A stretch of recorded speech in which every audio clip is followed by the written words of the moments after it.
All right, good morning, Phoenix, all you happy homeowners and homeowners-to-be and remodelers and all you poor recipients of the honeydew list. Saturday morning here, drinking your coffee, listening to the program, getting started, getting ready, getting psyched up for your project for the weekend.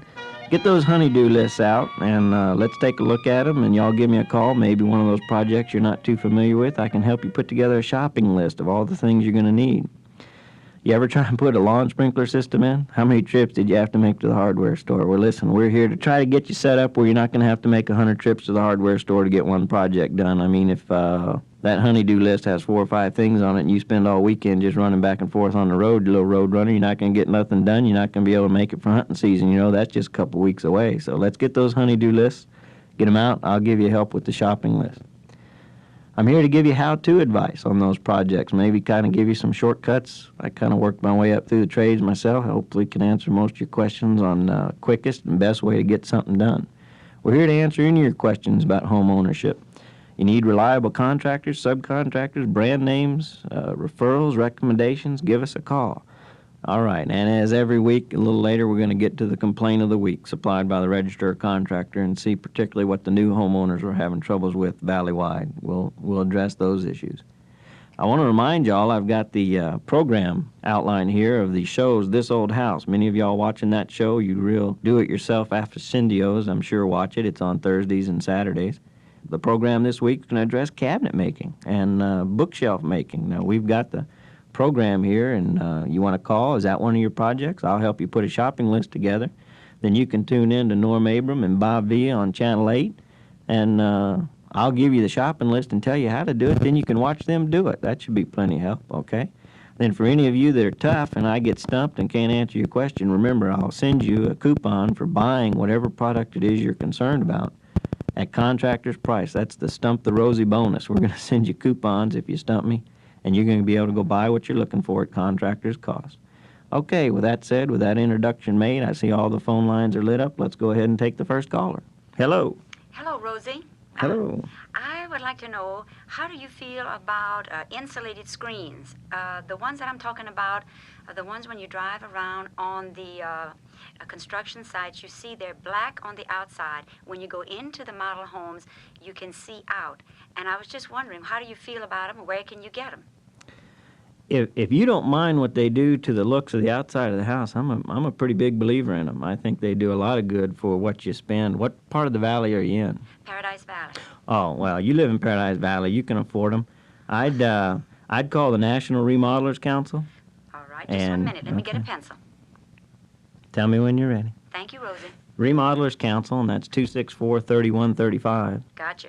Ask them for a couple screen installers. They'll send some of the best boys out, and you tell them you called Rosie and talked to them on the radio station, and they'll give you an extra 15% off. That'll be contractor's cost. Oh, thank you. You bet. Hope that helps. May I ask you one more question? If it's an easy one. My kitchen needs repainting. Could you recommend someone, and should I get 2 or 3 bids? Again, I'm not here to recommend any specific. I'd like you just to call the Remodelers Council. They're a trade association.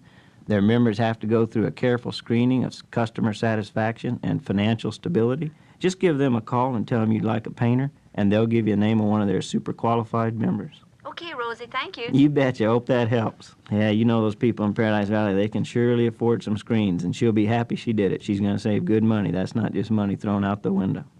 Okay, let's take the next caller. Who have we got? This is Retta. Hello, Rosie. Retta. How you today? Well, I'm doing fine. Okay. We're currently looking for a resale home. We're looking at older homes, and we're wondering how much should we be looking for if we want to put like in a fireplace, and is it worth putting in a fireplace for resale value? Okay. Well, let's take a look at a little bit bigger picture first, okay? What size home are you looking for, square footage-wise? 2-bedroom, 3-bedroom, 2,400 square feet? 3-bedroom between 2,000 and 2,200 square feet. Okay, so and what part of town you looking in? Northeast Phoenix. Okay, so you're looking at a home that's going to run 90 to 125,000, something in that range? Right. Okay. What you have to look at in home purchasing is the reason you're buying the home. You have to identify your objective. Are you buying it to fix it up and try and make some money? Or are you going to buy it, turn it into a home, and live in it for 20 years? Okay? No, we'd probably be looking just maybe under 5 years. Okay, 5. okay. Well, then you're going to want to be real careful about what you put into the house, okay? What you want to do first in any home you're considering buying, make sure you put in the purchase instructions and the escrow agreement that you want the house inspected by a licensed building inspector. That'll tell you the condition of the existing house. Now, the state of Arizona requires a termite inspection report, so you'll get that regardless, okay? Okay. Those two things will give you a pretty good picture of the condition of the house, and it doesn't cost you anything. You make sure in the purchase agreement you state that the seller's going to pay for the home inspection, okay? Okay. Okay, so it hasn't cost you a penny. Use that home inspection and make it a contingency of your purchase that that home inspection has to be reviewed by you for 30 days prior to close of escrow, okay? Okay. So you're getting a free, detailed look at this house for 30 days now. Now, that's a good deal, okay? All right. But in a soft market like today, I think the buyers would probably go for it.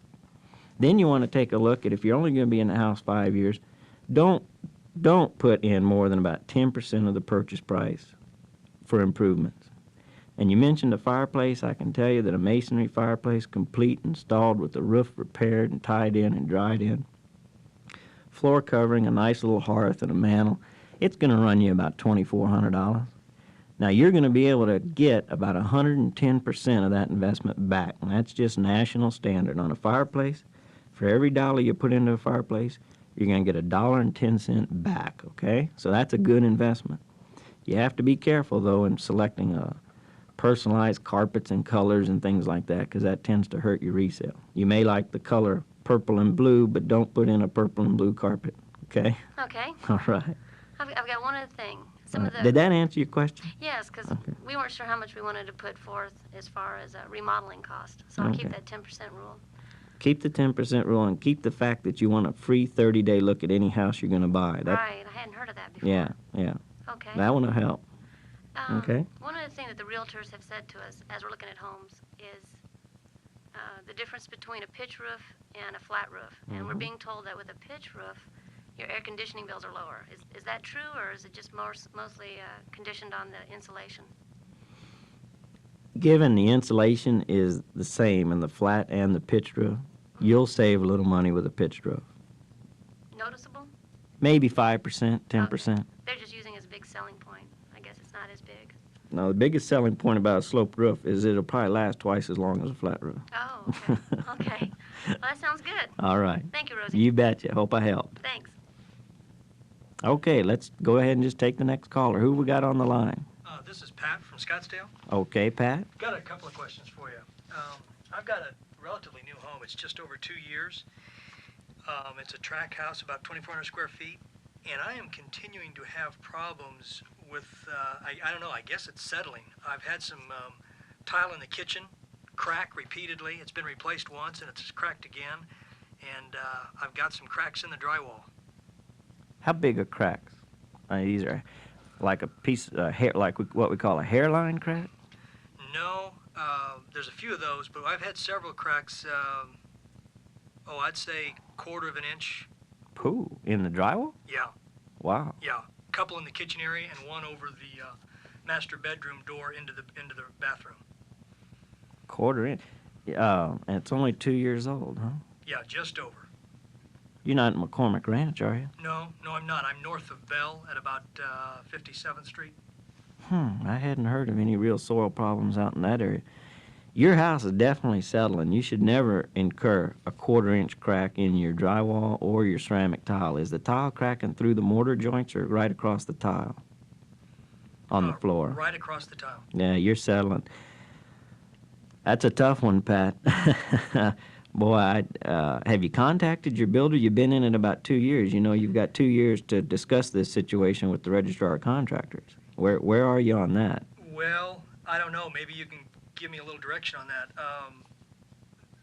The builder was contacted originally more or less as warranty repairs during the first year or so to come back, and they replaced the kitchen tile and they repaired some of the drywall. The things I'm talking about have occurred since then. So I'm just over 2 years as far as when I actually moved in the house. Okay. The registrar of contractors is going to look for any kind of documentation you can present that they've been there to service this same problem. The way the registrar looks at it in the state of Arizona is if they've been there, say you bought the house 2 years ago, May. A year ago, May, you called them to fix the problem.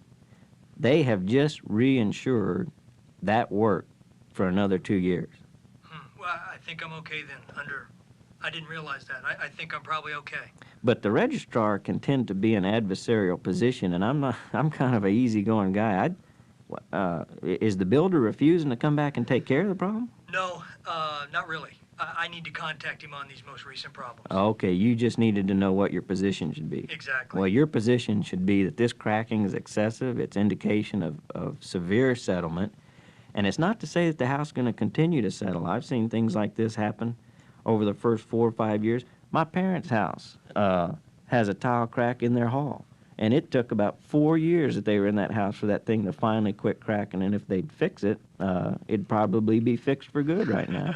But Well, maybe and the case is the same for you, too, that Okay. Once that house finishes settling, it's not going to settle anymore, but it just has to find that point where it's comfortable. All right. One more question if you got time. Yeah, go ahead. Sure. If the house reaches a point where it's done settling and it's still something I can live in, we're thinking for the future about closing in half of our 2-car garage for a little guest room or maybe some place as my folks get older. I'm just wondering how feasible that is and what kind of expense you're looking at. Okay, now keep in mind, in that rich Scottsdale area, you're going to have a hard time reselling a 1-car garage. That's a good point. Okay? Okay. That's a tough call. Yeah, you don't have a family room that you could more conveniently turn into. The problem with putting a bathroom in the garage usually is that the closest plumbing you've got to a garage is the laundry room. And we've got that. It's right next to it. Great, but there's one problem. What you don't have is a drain line big enough to fit a toilet on. You need a 3-inch drain, and the drain in the laundry room is only a 2-inch. So we've got to come from your nearest bathroom either right through the middle of your house or right across your front yard and pick up that 3-inch sewer line. Is that something that could have been addressed back when the house was being built?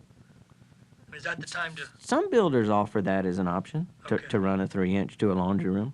Okay, well, do you have any general guidelines on what kind of cost would be involved with that sort of enclosure of a part of a garage? The best guidelines I could give you is make sure your wife gets along with your parents.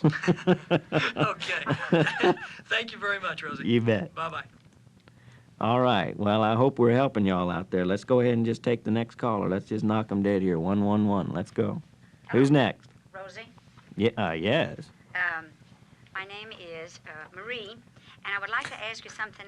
What would it involve in inconvenience and time if I wanted to remove the hood in my kitchen? It's too low over my cooking surface, and I need to get it put higher for big pots because I cook a lot of things like gumbo and stuff like that. You understand? Okay. And I You must be a pretty tall gal. No, I'm not, but my pots are tall. Your pots. Oh, well, you don't stand on your pots when you cook, do you? No, but sure, I got to get in there and stir. Oh. The pots are so tall on top of the oven? Yes. You and can't get in and look in the top while they're cooking? That's what I'm trying to, and I can't taste anything. So the hood is too low over the pot. I need to get rid of that hood that's over my cooking surface. Okay. Well, this is a tough question, but it's a good question. The first thing you ought to go do is, have you listened to the show very much? You know that one of our advertisers and supporters of the show, that one of the people that make it possible this show's on the air, is the Salmi Appliance Company in Scottsdale. Yes, I do. I'm familiar with them. Are you? Have you ever been in their showroom? Once. Okay. Is that close enough to the house to make it a convenient trip for you? Oh, yes. Okay, good. Well, you go in there and talk to Chuck McDowell or Neil Salmi and tell them that you talked to Rosie and I sent you, and you need a hood that you can mount at least 40 inches above the top of your cooktop. Right now, I'd say the one that's there, standard rule, industry standard, is about 22 inches. It's too close. Okay.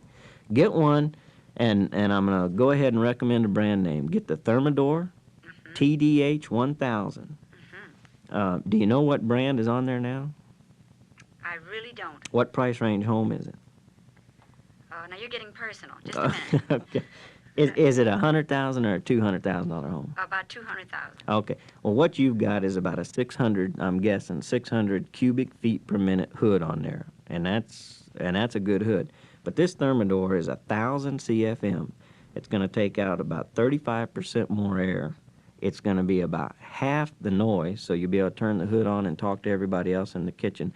And I'm sure if you're cooking gumbo, that's a crowded kitchen. Now, let me ask you this. What do you do with the old hood? Do Well, they take anything, like it's still in perfectly good shape? no, they won't take a trade-in. I tell you what you do. You just call the inner city missions and donate it, and they're going to give it to a needy family right here in Phoenix somewhere. Well, I have a lot of children. I think they can be well taken care of. Yeah, but they won't give you a tax-deductible receipt. Okay, Rosie. Well, thank you for your time. I appreciate it. And I'm going to go down to Salmi Brothers and take a look at that hood. And you tell them Rosie sent you. Surely. All right. Thanks a lot. Bye-bye. I appreciate the call. All right, Rosie. All right. Have a good day. I tell you, that Salmi warehouse down there, they've got a nice showroom. They've got lots of great, helpful people. And if you tell them that Rosie sent you and go in there, they're going to give you a 35% discount off of anything you buy. That's contractor's cost. Just tell them Rosie sent you. We appreciate you listening. Okay, let's take the next caller. Hey, Rosie. Hello. You there? Hi. Yeah, you just had to wake me up first. We're looking. Who have we got on the line here? My name's Meredith. Meredith, okay. Yes. We're looking at new homes right now. Oh, And okay. we keep hearing about R11 and R19 and R30 Okay. and the differences if they're in the ceiling or in the walls or in between rooms. Can you give me some guidelines on that? What's necessary and what's overdoing it? Okay, you'll never get your money back if you spend more money than what it takes to get an R19 for an outside wall and R30 for a roof. Let me just take a couple minutes and tell you why. Picture your house as an envelope, okay, and it's protecting you from the outside environment. That environment is trying to get into the envelope, and you're trying to condition the inside of that envelope to a comfort level, whether it be hotter than the outside or cooler than the outside.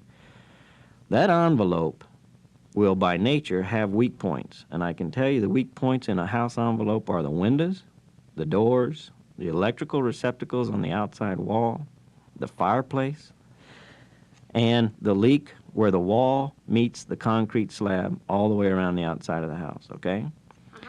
You can insulate that roof to R1000 if you want, and it's not going to help your utility bill one bit because you haven't helped your weak links. Your weak links are, like I said, your windows and your door.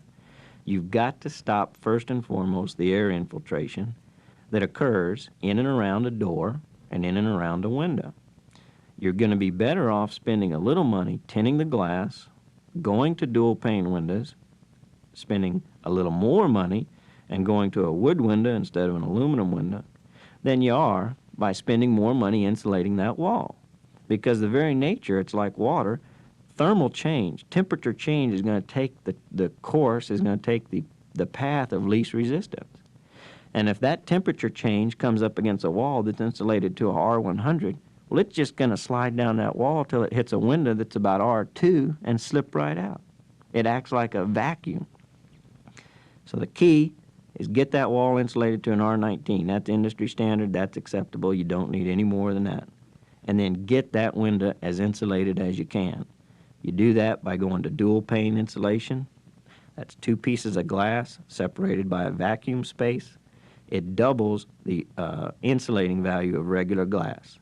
Then you can tint it to reflect some of the sunlight off of the glass, or you can go to a wood frame window.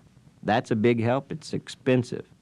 But aluminum conducts heat 1,300 times faster than wood. So don't spend a lot of money on expensive aluminum windows. Go to a cheap wood window, okay? Okay.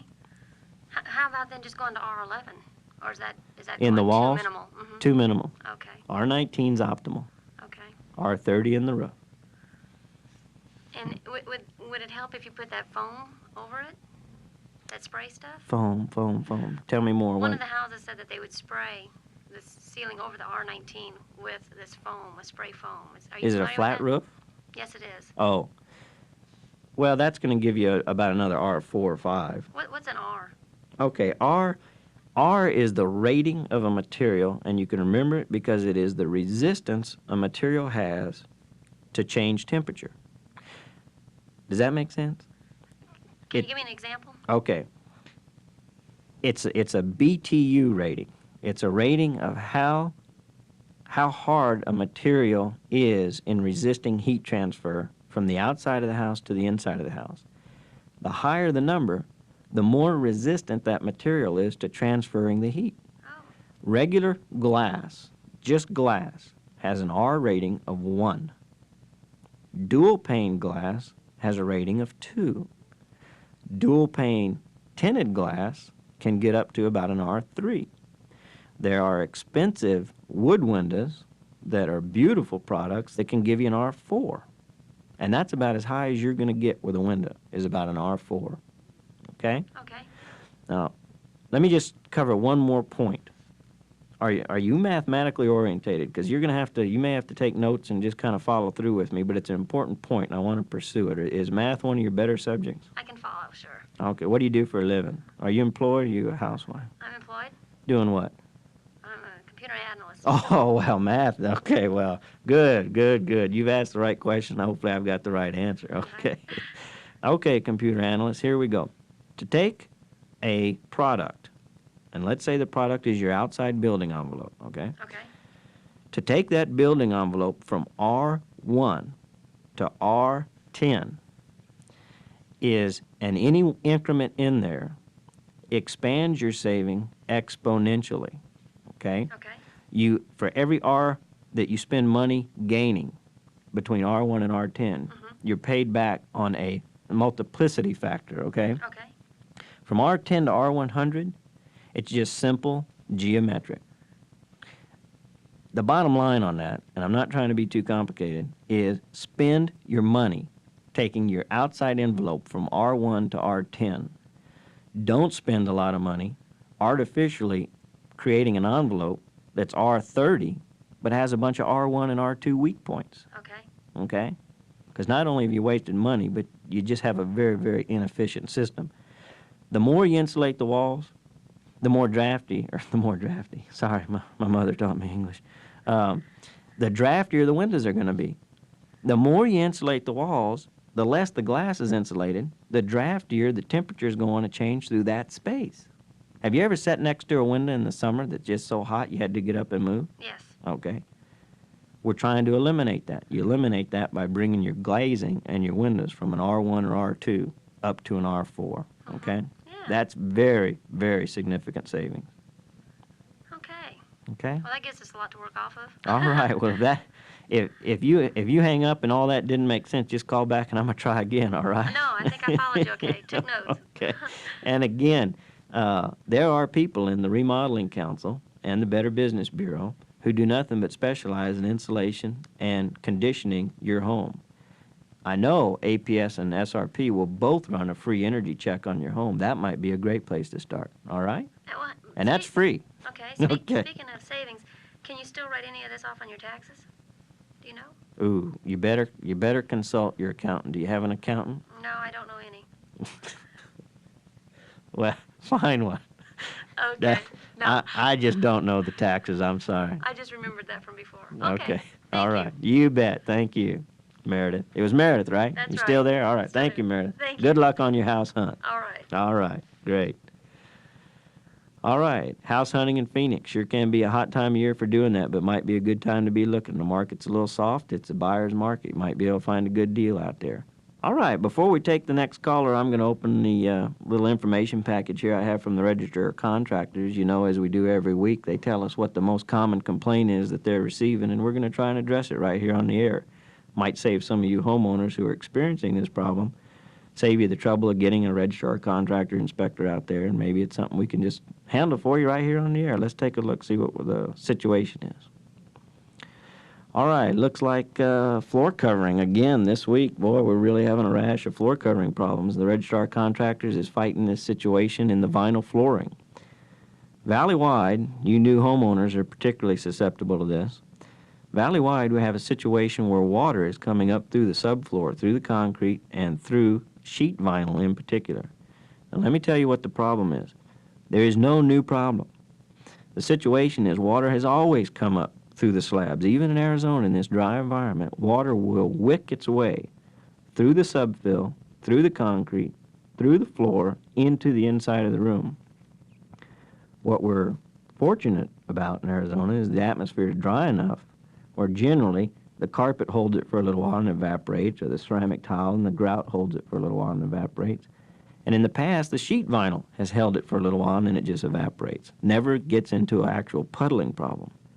Well, let me tell you what they've done since they outlawed asbestos is they started coming up with some new glues to glue this sheet vinyl down on the floors with, and it doesn't have any of the water sealing capabilities the old asbestos-based glues did.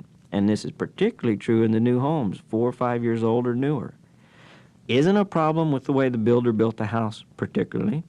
Isn't a problem with what product was used or how it was installed. It's a new problem. The manufacturers have all but just said, look, we recognize the problem. It's because we've taken asbestos out of the glue. If you do have a home that's 2 years old or less and you contact the builder, chances are they're going to go right to the sheet flooring manufacturer, and the sheet flooring manufacturer is going to replace the whole floor for you. And I'm not saying every one of them will, but I'm saying generally that's what's happening. The manufacturers have pretty much fessed up to the fact that it was just a faulty glue and it's not sealing the floor well enough. You are getting, in some cases, actual puddles of water in the laundry room and the kitchen where nobody spilled anything. I bet you there's kids all over town getting whipped for spilling something, and all it is water coming up through the floor. But it's not anything unique, and it's not anything that you should feel the contractor was particularly faulty in. And 9 times out of 10, they're getting them taken care of by the manufacturer.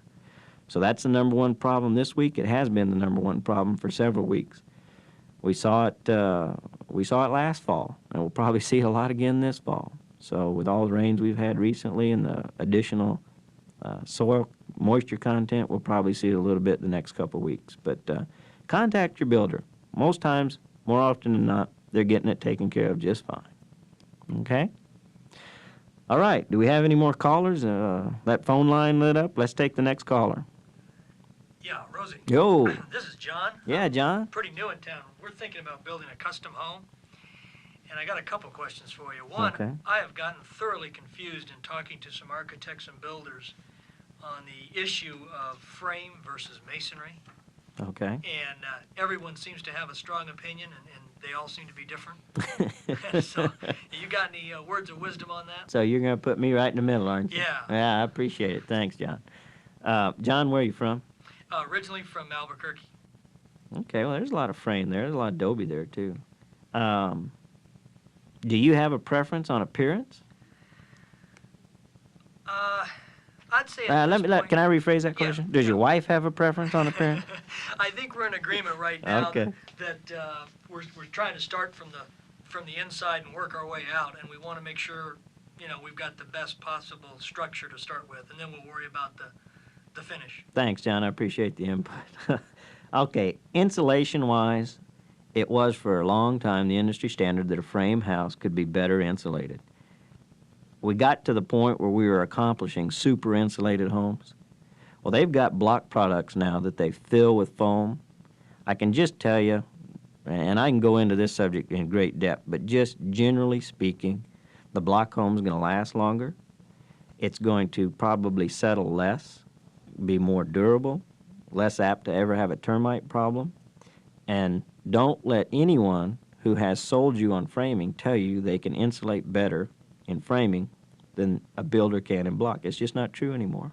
That's changed, huh? Yeah. Because that is what I'm hearing. Now, block's going to cost you more. Block's going to cost you on a 4,000. Well, tell me how big a home you want.